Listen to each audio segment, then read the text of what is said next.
Nous les lions, les jetons dans les rites au nom de Jésus-Christ.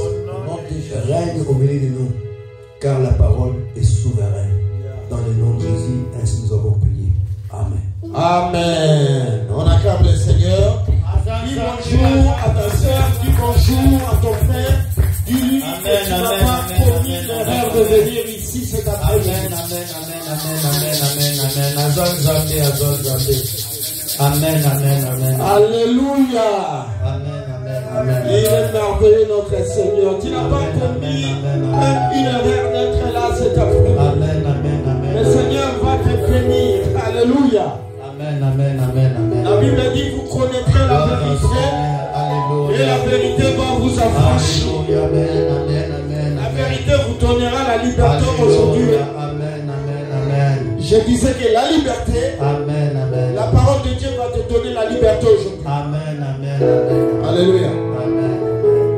Et moi je souviens encore, à un certain moment au Congo, disait que vous en accoyez mes Wanda. Amen. Alléluia. Amen. De manque de connaissance, c'est comme si quelqu'un qui est déjà décédé. Amen. Alléluia. Amen. Seigneur, je te bénis pour ta présence. Je te bénis pour l'opportunité que tu m'as donnée à travers les hommes de Dieu qui m'ont fait confiance pour parler de ta part cet après-midi. Je bénis tous ceux qui sont ici dans cette salle, aussi ceux qui nous suivent à travers l'internet ou la télé. Que le Seigneur te bénisse. Et lorsque cette parole de cet après-midi délivre ta vie. Alléluia. Que tu ne passes pas ce monde comme si quelqu'un qui n'a pas existé. Aujourd'hui, cet après-midi, nous continuons ce que l'homme de Dieu, Pasteur Enoch, avait prêché le dimanche passé. On va essayer de l'approfondir. Si Dieu le veut, le dimanche prochain, on va le continuer encore. Alléluia. Amen. Toi qui n'es pas venu aujourd'hui, viens le dimanche prochain. Et Dieu va te bénir. Je suis sûr et certain que Dieu va te bénir. Et il va délivrer ta vie. Non seulement toi, mais il va délivrer une grande partie de ta famille. Alléluia. Parce que je voudrais dire à quelqu'un cet après-midi que la vie que tu mènes, la vie que tu as aujourd'hui, ce n'est pas ta vie. Amen. Et parce que j'ai titulé mon thème de ce matin, de cet après-midi, l'usurpation d'identité. Alléluia. L'usurpation d'identité et la condamnation. Tu vis une vie en toi-même, tu sens que ce n'est pas ta vie que tu mènes. Alléluia. J'aimerais te dire que cet après-midi, la vie que tu mènes, ce n'est pas ta vraie vie. Est-ce que je parle avec quelqu'un? Est-ce que je parle à quelqu'un? L'usurpation d'identité. La vie que tu mènes, ça va commencer avec toi. Ça a commencé avant que toi tu sois né. Les gens de ta famille, ton père ou ta mère ou tes oncles l'ont vécu aussi. Alléluia. Maintenant aujourd'hui Dieu te fait grâce. En fait tu sais, tu puisses savoir d'où vient ce problème. J'aimerais que celui qui me suit fasse un effort pour que ses enfants soient délivrés. Alléluia. Si les choses que toi tu vis aujourd'hui n'est pas ton identité, n'est pas ta vie comme Dieu voulait que tu le vives, n'accepte pas aussi que tes enfants après toi vivent la même histoire. Alléluia. Amen. Je ne sais pas dans quelle vie que tu mènes. Parfois tu es dans un cycle, dans un truc de mariage ou alliance, des affaires ou au travail, mais ce n'est pas ça que tu devais vivre. Tu devais être plus grand de ce que tu vis aujourd'hui. Tu devais peut-être ne pas être un salarié, tu devais être un chef, mais les autorités, les dominations de ta famille t'ont condamné à vivre ce que tu vis. Alléluia. Il y a certaines personnes qui tu es parti dans le mariage, 5 ans, 10 ans, tu n'as pas d'enfant.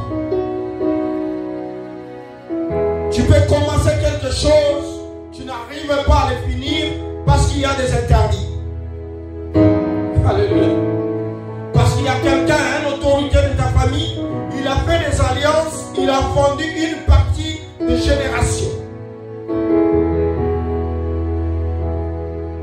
Et toi, comme par hasard, tu es né dans cette famille que tu n'as pas voulu. Tu es né dans cette nation que tu n'as pas voulu. Mais tu es né là-dedans. Et tu dis en toi-même, moi, en me regardant dans le miroir, je ne devais pas être ce que je suis. Pendant que les gens qui ne prient peut-être même pas prospèrent, qui ne vont même pas à l'église prospèrent. Mais toi, ta vie est dans les combats et dans les condamnations. J'aimerais te dire cet après-midi, l'identité que tu as, le nom que tu portes, ce n'est pas la sienne. Alléluia.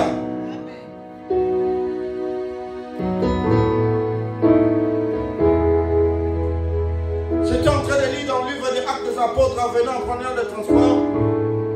On me parlait de l'apôtre Paul. Je pense que c'est l'Acte des Apôtres chapitre 9 si je ne m'abuse pas. Lui qui avait un nom juif, Saul, et lorsqu'il a reçu le Seigneur, lorsque le Seigneur l'a rencontré dans la route de Damas, il a envoyé un homme de Dieu, il a dit va lui impose les mains. Il lui impose les mains et il devient l'apôtre Paul. Alléluia, que beaucoup d'entre nous connaissent la Bible. L'apôtre Paul. Tu ne peux pas naître de nouveau, recevoir Jésus comme Seigneur et Sauveur et vivre la même vie que tu vivais avant. Est-ce que je parle avec quelqu'un? Amen. Est-ce que je parle à quelqu'un? Amen. Amen. Tu ne peux pas. Tu ne peux pas recevoir Jésus comme Seigneur et Sauveur et t'habiller de la même manière que tu t'habillais auparavant.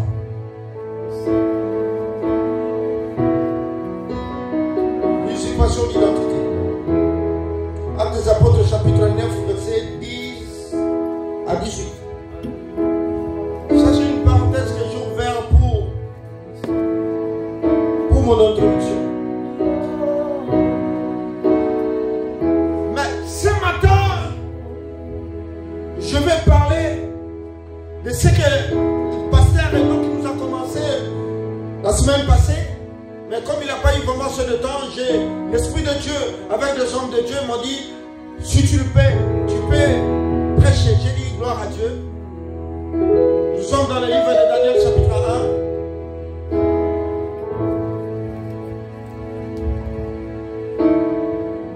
Daniel chapitre 1, nous nous levons pour lire la parole de Dieu.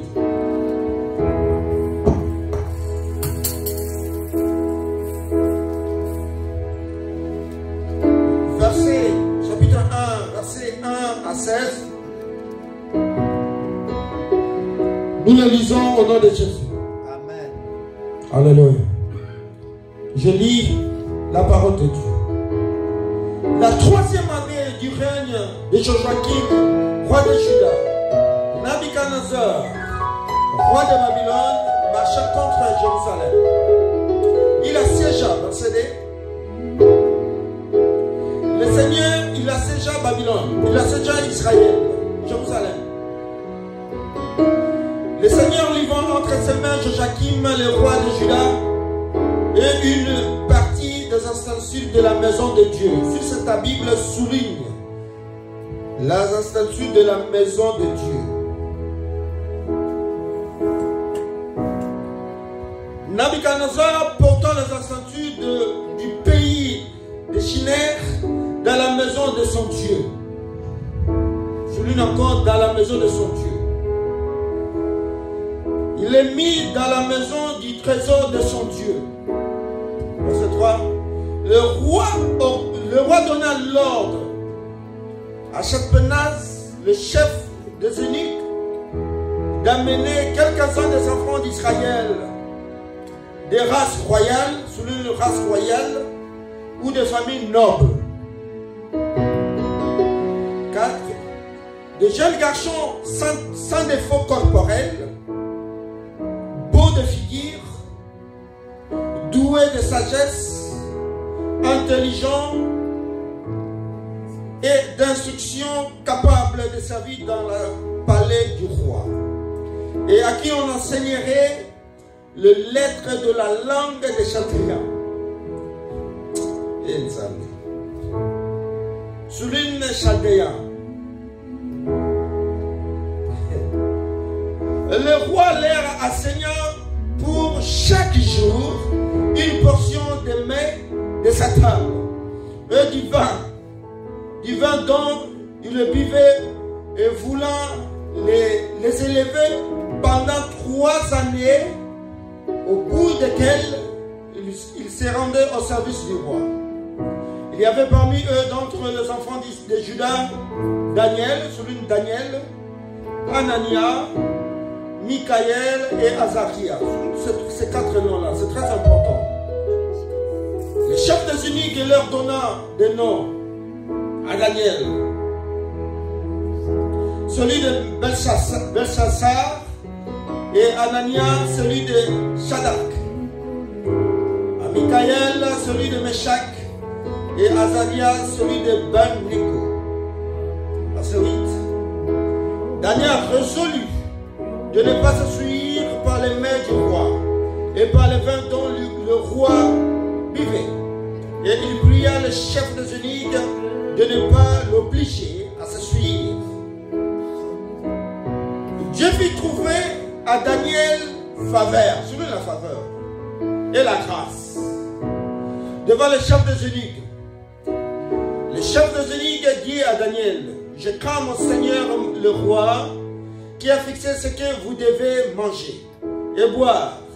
Car pourquoi verrait-il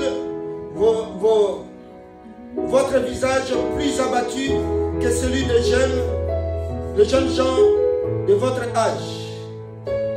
Vous exposeriez ma tête auprès du roi.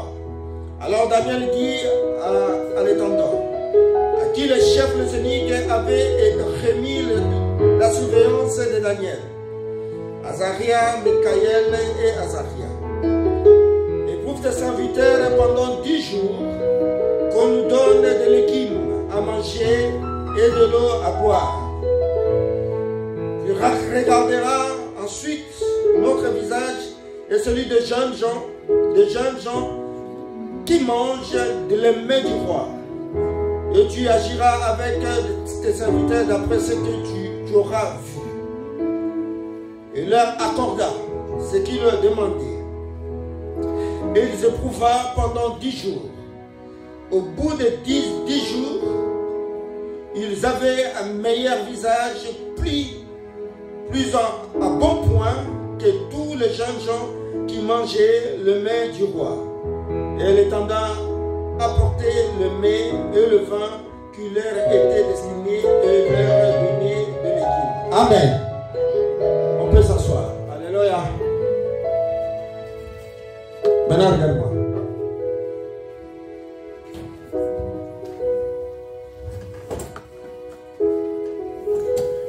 Ici, on nous parle de jeunes gens. Alléluia. Et ces jeunes gens avaient environ d'âge entre 14 et 17 ans. Lorsque ces choses vont passer, 600 ans avant le Seigneur Jésus arrive sur la terre, donc 6 siècles avant, il y a eu un problème. Le problème était que Nabuchodonosor, le roi de Babylone, est parti en guerre contre l'Égypte. Alléluia. Après avoir conquis l'Égypte, il a gagné la guerre. Et aux premières années de règne de Joachim, qui était le roi d'Israël à Jérusalem, Joachim et sa maison servaient d'autres dieux que le Dieu d'Israël. Alléluia. Là, il y a un problème, si vous comprenez le problème de Dieu. J'aimerais dire à quelqu'un qu'à ce siècle-là, à cette époque-là, tu ne pouvais pas gagner la guerre si ton Dieu ne donne pas la victoire. Alléluia. Et Nabuchodonosor ne gagnait pas la guerre par ses propres efforts. Et lorsqu'il arrive à gagner l'Égypte, c'est parce qu'il avait ce Dieu qui était plus fort que le Dieu de l'Égypte. Alléluia. Et arrivant en Israël, qui lui donne l'autorité, la force d'assiéger l'Israël, Jérusalem, c'est Dieu l'Éternel. Alléluia. Il y a certaines choses qui arrivent dans la vie des enfants de Dieu. Nous abandonnons le Seigneur. Nous abandonnons l'église du Seigneur. Dieu nous a tout donné. Il nous a donné la royauté. Mais arrivant à cet stade, Joachim abandonne l'Éternel. Alléluia. Il commence à servir le Dieu de Baal. Et Dieu du haut du ciel regarde ça. Il n'est pas content. Dieu, la Bible dit, dans le livre de Job, Dieu c'est un Dieu jaloux. Lisons ça. Lisons ça. Après, tu vas comprendre. Je vais te donner toutes les explications. Après, tu vas comprendre. Je pense. Exode chapitre 34. Lisons ça rapidement. Après, on va revenir sur notre texte. Celui qui a trouvé, il peut lire. Exode chapitre 34. Verset 14, je pense. Exode 34. 14 à 15. Écoutez ça. Exode 34, verset.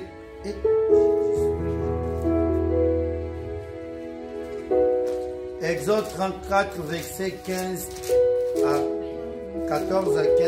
14 à 15. Écoutez ça.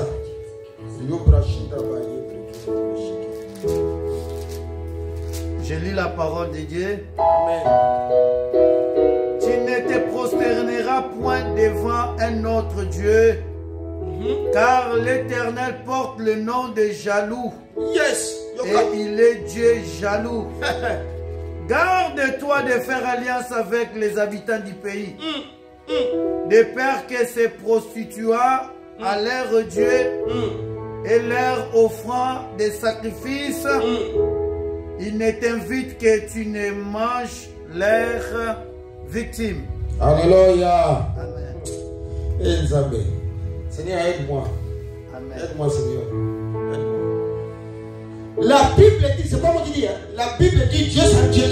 Le nom, dans le nom qu'il porte, c'est le nom des jaloux. Alléluia. Amen. C'est ce qui a permis que Joachim perd le pouvoir.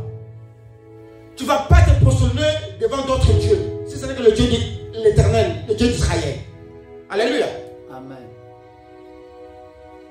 C'est ce qui a permis la chute de Jérusalem. Or que Nabuchodonosor n'avait pas le pouvoir, ni la force d'aller assiéger Israël. Je vais venir. Nabuchodonosor n'a pas la force de prendre tout ce que tu appartiens, tout ce qui t'appartient, n'a pas. Mais au plus tard, on verra ça. Comment est-ce que Nabuchodonosor n'a pu avoir ça? C'est parce que Dieu l'a voulu. C'est pas ça mon sujet. Le sujet au jour d'aujourd'hui, c'est l'usurpation, l'identité et la condamnation. La Bible dit que Dieu, les enfants d'Israël, ils ont déporté la plupart des enfants d'Israël à Babylone. Et le roi Nabuchodonosor donne l'ordre. Il dit, prenez dans chaque famille noble, des familles nobles, des gens qui ont des moyens, des familles bien. Et vous allez dans ces familles-là, allez, prenez des enfants sans défaut corporel, doués, intelligents, capables de servir dans les maisons royales, bonnes figures. Alléluia. Il se fait que toi-même tu te regardes dans le miroir. Tu vois, avec tout ce côté que j'ai, mais je continue à changer les hommes. Alléluia. Et toi, tu te dis, mais qu'est-ce que je fais dans ce monde pour subir ces choses-là? Tu te regardes toi-même. Tu dis, avec tout ce que je peux porter comme costume aujourd'hui, comme mes parfums aujourd'hui, mais pourquoi j'arrive pas à atteindre ce que je veux dans mon cœur? C'est qu'il y a un problème. Il y a un problème dans ton identité. Et lorsqu'on amène ces enfants, ils avaient entre 14 et 17 ans. Les mettre dans la table du roi et leur donner à manger ce que le roi mange, boire ce que le roi boit. C'est-à-dire, en réalité, c'est l'initiation à la sorcellerie. Et si tu vas plus loin, les chadrins dont on parle, les langues de chadrins, c'est les langues de sorciers, les langues de marabouts. Alléluia, des magiciens. Parce que lorsque Nabuchodonosor avait un problème, il appelait ces gens-là pour venir décortiquer les songes. On verra ça plus tard. Et ces gens sont dans la magie. C'est pour cela que j'aime te dire certaines choses très importantes. Fais attention de ce que tu manges. Fais attention de ce que tu bois. Parce que tu es dans le sacerdoce royal, tu ne devais pas manger n'importe quoi. Tu ne devais pas t'habiller n'importe comment. Tu ne devais pas boire n'importe quoi.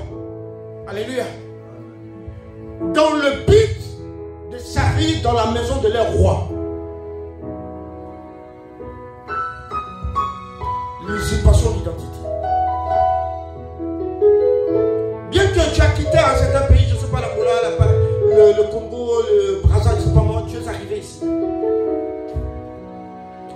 En réalité, la Bible dit, partout planteront les plantes de vos pieds, je vous donnerai cette terre en possession. En réalité, ça c'est ça. C'est la parole de Dieu. Mais tu ne vis pas ça. Tu ne vis pas ça. Alléluia. Dans le livre de Job, la Bible dit, fais attention aux alliances que tu fais. De peur que lorsque tu vas te mélanger avec les gens de ce pays-là, tu vas adorer leur Dieu. Je ne sais pas dans quel pays tu es parti. Je ne sais pas dans quelle alliance que tu es entré. Je ne sais pas dans quel mariage tu es. Mais il y a certaines choses qui est passé dans la vie de quelqu'un. Même avant que toi tu es né. Tes parents ont fait des alliances qui ont fait que toi tu subis les choses que tu subis aujourd'hui. Il est temps que tu viennes, tu cherches ta délivrance. Alléluia. Amen. Je sais de quoi je suis en train de parler. Ils ont déporté ces enfants. Parmi ces enfants, ils sont allés dans des familles. Ils ont trouvé 4. Spécifiquement. Ils étaient nombreux. Hein. Ils ont pris 4. Tu dois savoir pourquoi ils ont pris ces 4 enfants. Parce que ces 4 enfants-là, ils avaient le nom de Dieu d'Israël. Et ils avaient. Parce que la personne sur moi table ce soir. On espérant bien. Ces 4 enfants-là, qu'on appelle Daniel.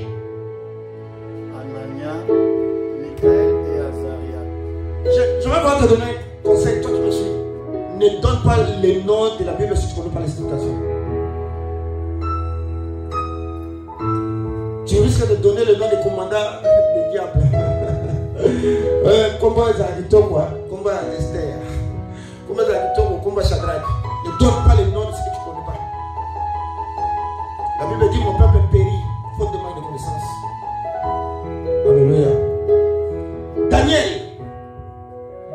juif veut dire ceci. Le Dieu qui est mon juge. Alléluia. Et lorsque Nabucodonosor les regardait, connaissait ces noms-là. Alléluia. Amen. Personne ne peut te combattre si tu ne connais pas. Spirituellement. Les gens qui te font la guerre, dans l'esprit, dans la divinité, ils connaissent qui tu es. Alléluia.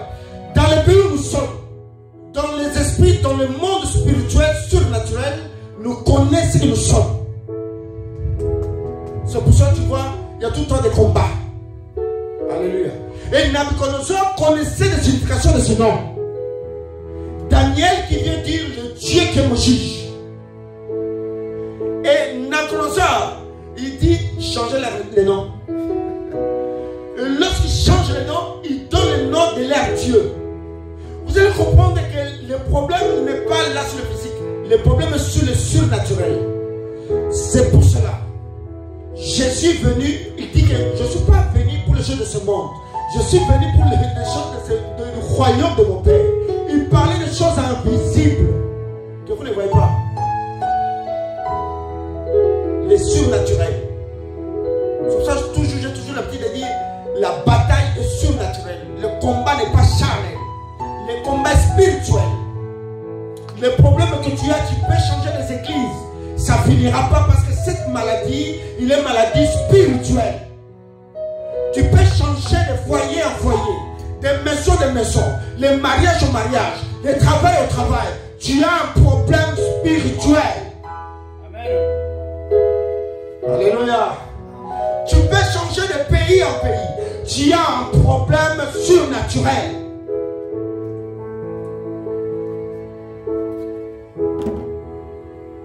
Même s'il y a des personnes qui prochaine semaine.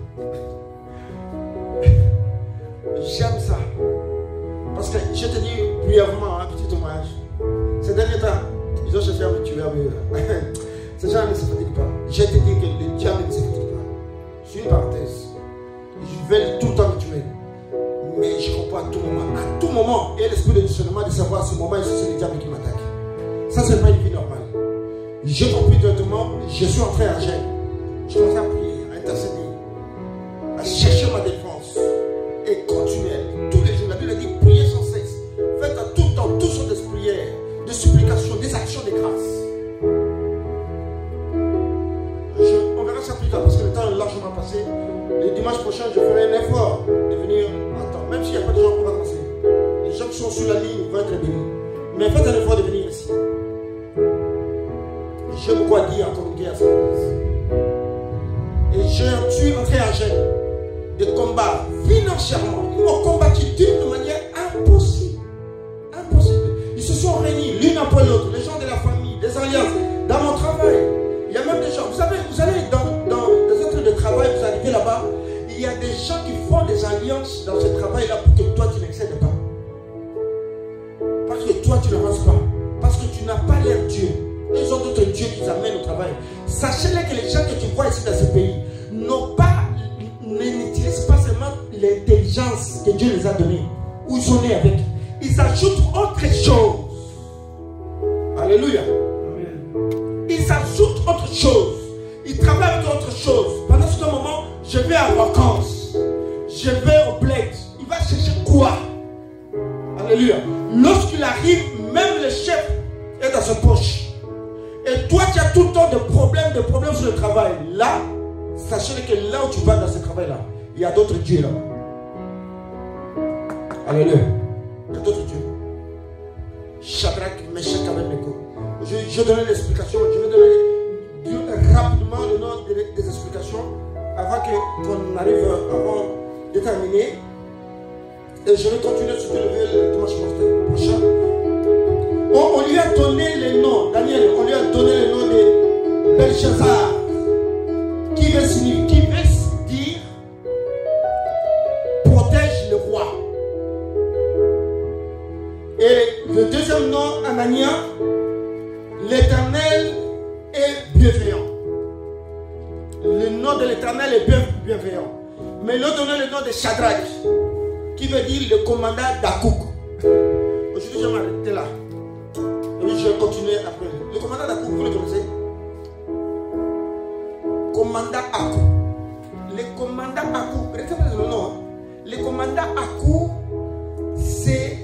le Dieu Assyrien, qui au jour d'aujourd'hui, il est dans l'Asie Pacifique. Je vais montrer les photos le dimanche prochain de Shadrach, le nom de Shadrach, qui est cet esprit qu'on appelle Aku. Mais on a pris ce nom-là, on l'a changé. Le nom d'Anania, on lui a donné le nom de commandant Aku. Et ces gens, dans ce pays-là, qui habitent dans l'île de Pâques, et là-bas, ils portent ça comme l'air protégé. Ce Dieu-là qui les protège. Et ce Dieu-là était à Babylone. Au jour d'aujourd'hui, en 1958, les gens sont venus faire des recherches. Ils ont trouvé là-bas. Alléluia. On verra plus tard pourquoi l'Inde est si puissante. Qui habite là-bas? Et dans ce pays, qui habite ici? Et ces choses-là sont dans la Bible. Je vais quand même dire à quelqu'un, parce que le temps est vraiment terminé. Fais très attention à ce que tu manges. Fais très attention à ce que tu bois. À ce que tu adores. Les powers, les pouvoirs, les dominations sont souvent dans la musique et dans l'alcool, dans le vin. On a un pasteur à un certain époque à Bandal, il donnait le témoignage. Il disait avant qu'on puisse planter comment on appelle la société, la brasserie, hein, la brasserie de l'alcool, il faut qu'on fasse appeler les Rosicruciens pour venir planter certaines plantes afin que ces choses-là puissent être vendues. Ne croyez pas que tous les gens que tu vois qui attirent les gens vers eux de la musique ou des stars, c'est pas seulement par leur intelligence, non. C'est parce qu'ils ajoutent ce Dieu-là à coup. C'est parce qu'ils ajoutent le Dieu Belnego. On verra ça. Les magiciens. Et j'aimerais seulement celui, toi qui n'es pas venu, viens dimanche prochain, viens à l'air, viens encore, tu seras délivré. Et lorsque j'ai fini ma chaîne, je n'ai même pas encore fini le jeûne que je suis en train de faire. On m'appelle au boulot, on me dit, regardez tout ça, nous voulons vraiment t'embaucher ici. Nous ne voulons pas que tu viens et tu rentres et tu travailles comme... Vous savez ces choses, la Bible dit, Dieu agit dans la faiblesse. Même si l'obscurité couvre la terre, même si les ténèbres sont peuplées, mais sur toi, la gloire de Dieu apparaîtra. Mais cet Dieu-là, pour que cette gloire puisse apparaître, entre dans la profondeur. Prie. Et nous verrons ce qu'il a donné. Vous savez, les jeunes ne délivrent pas seulement. Alléluia. Les jeunes, nous allons voir qu'est-ce que donne les jeunes. Les jeunes ne délivrent pas seulement. Je n'ai pas le temps, mais l'esprit me pousse à parler. Qu'est-ce que les jeunes nous donnent? L'identité. Comment est-ce que tu peux changer l'identité de ce que tu as aujourd'hui? Comment tu peux changer ta vie, transformer ta vie de ce que tu as aujourd'hui? Et les transformer. Lorsque les gens verront. Vous avez arrêté lorsque les gens voient le prophète comme ça, il dit, tu ressembles à ton père.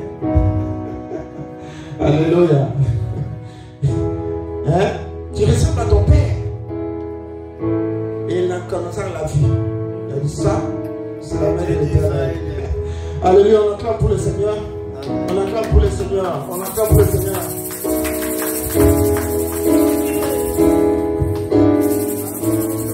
Vraiment, je ne voudrais pas que tu rentres comme ça.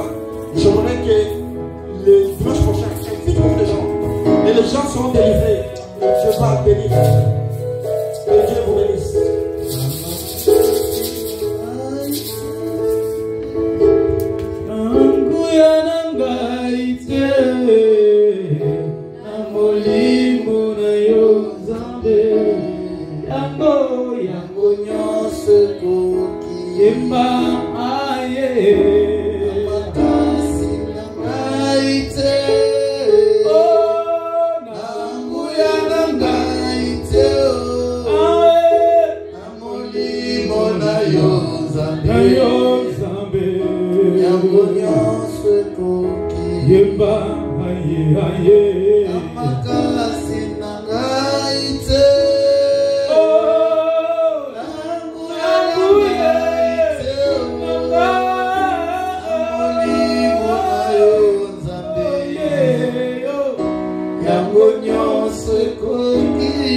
Amen.